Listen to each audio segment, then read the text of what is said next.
You are looking for your keys. You check the counter. You check your pocket.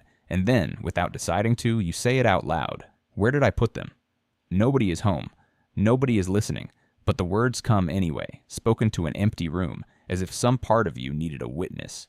You've done this more times than you can count, muttering while you cook, arguing with a person who isn't there. It feels like a private embarrassment, but the real answer is far stranger.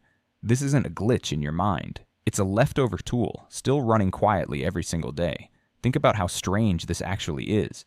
You already have thoughts. Thoughts don't need sound. Why would evolution bother building a system this loud for an audience of one? To find the answer, go back to childhood. In the early 20th century, a Russian psychologist named Lev Vygotsky watched children play. Toddlers narrated their own actions constantly. Stacking a block, they'd say, "Up." Struggling with a puzzle, they'd mutter, "No, not there." They weren't talking to anyone in the room. They were talking to themselves as a running instruction manual for their own hands. Vygotsky called this private speech. He argued that speaking wasn't just outward communication. It was a tool a child used to organize their own mind. Before a thought could become silent and internal, it first had to be spoken and heard. Here's the part that should stop you. Vygotsky believed this phase never fully disappears. It just goes underground. Around age 7, children stop muttering in public, but the mechanism doesn't vanish. It folds inward, becoming what you now call your inner voice. So why does the sound ever come back? A 2012 study by psychologist Gary Lupien had people search for objects among cluttered pictures. Half searched silently.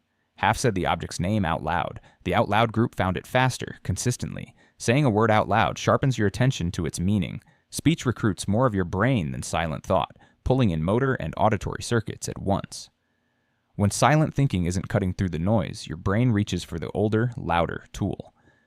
This is why you talk to yourself most when a task is difficult or emotionally loaded, untangling a wire, calming down before a hard conversation.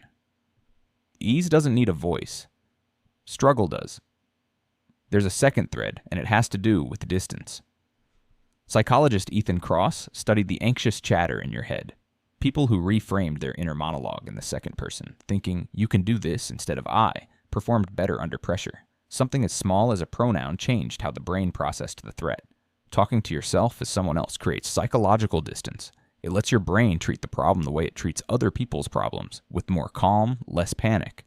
Ever caught yourself saying your own name while frustrated? That's a coping mechanism older than the sentence itself. And what about replaying an old argument, giving yourself the perfect comeback 3 hours late? Cognitive scientist Charles Fernyhough describes this as a useful form of simulation. You're rehearsing, running a low-cost version of a situation so you're prepared if it happens again. Notice how much of daily life still leans on this. You talk to your car when it won't start. You mutter to a jar lid that won't turn, as if firmness in your voice might loosen it. None of these listeners can hear you. The words come out anyway because talking was never only about being heard by something outside you. It was about organizing something inside you.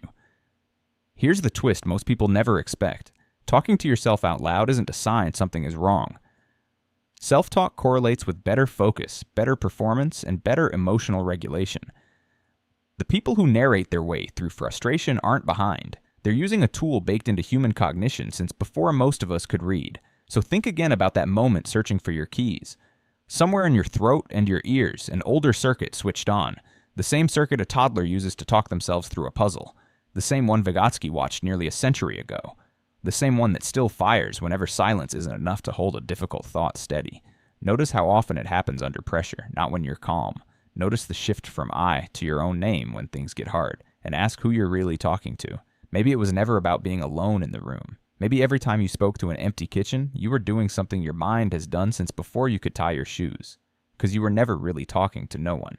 You were talking to the only person guaranteed to always be listening, yourself. And somewhere, right now, a very small toddler quietly stacking wooden blocks on the floor is doing the exact same thing out loud, for the exact same ancient reason.